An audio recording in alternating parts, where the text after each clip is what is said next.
ரொம்ப ஈஸியாக நல்ல டேஸ்ட்டாக ஒரு மேங்கோ புட்டிங் இன்றைக்கி செய்து பார்க்கலாம்.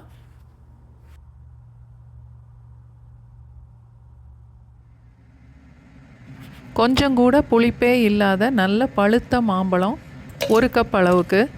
நான் ஃப்ரோசன் மாம்பழம் சேர்க்குறேன், ஃப்ரெஷ்ஷாக கூட சேர்த்துக்கலாம். மாம்பழம் அளந்த அதே கப்பில் 1 கப் அளவுக்கு பால், 240 ml. பாலும் மாம்பழமும் சேர்த்து மிக்சியில் நல்லா நைஸாக அரைச்சி எடுத்துக்கணும். 3 கிராம் அளவுக்கு சைனா கிராஸ் எடுத்து ஒரு பாத்திரத்தில் சேர்த்துட்டு அதோட 300 ml தண்ணி சேர்க்கணும். பால் அளந்த அதே கப்பில் 1.25 கப் அளவுக்கு சேர்த்தா கரெக்டாக இருக்கும். 12லேருந்து 13 நிமிஷம் வரைக்கும் இதை கொதிக்க விடணும். 1 நிமிஷத்துக்கு ஒரு தடவை கிளறி விட்டுட்டே இருக்கணும்.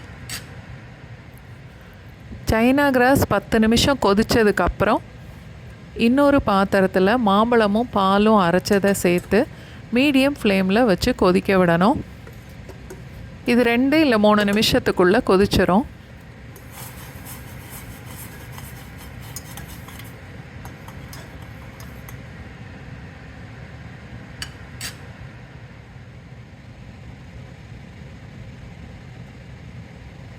லேசாக கொதிக்க ஆரம்பித்ததுக்கப்புறம் அடுப்பை லோ ஃப்ளேமில் மாற்றிட்டு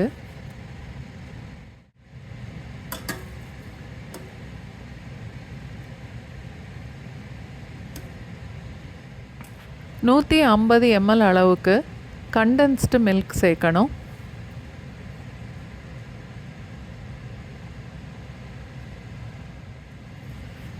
எல்லாம் சேர்த்து நல்லா கலந்துட்டு இப்போது அடுப்பை ஆஃப் பண்ணிடலாம். இப்போது சைனா கிராஸும் 12 நிமிஷத்துக்கு மேலேயே கொதிச்சிருக்கும். அதையும் எடுத்து இதோட சேர்த்துடலாம்.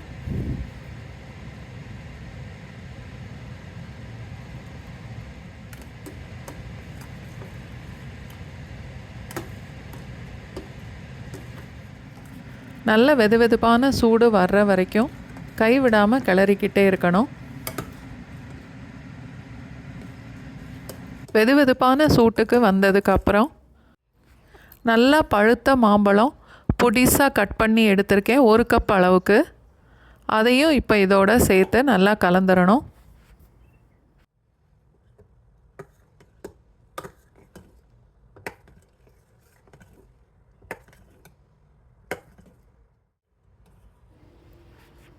இப்போது ஒரு கண்ணாடி பாத்திரத்தில் ஊற்றி ஃப்ரிட்ஜில் 3லேருந்து 4 மணி நேரம் வரைக்கும் வச்சா புட்டிங் செட் ஆயிரும்.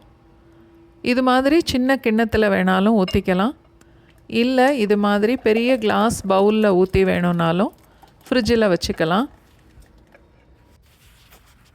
3 மணி நேரம் வச்சுட்டு எடுத்தால் புட்டிங் இந்த மாதிரி நல்லா செட் ஆகிருக்கும். ரொம்ப ஈஸியான ரெசிபி, கண்டிப்பாக ட்ரை பண்ணி பாருங்கள்.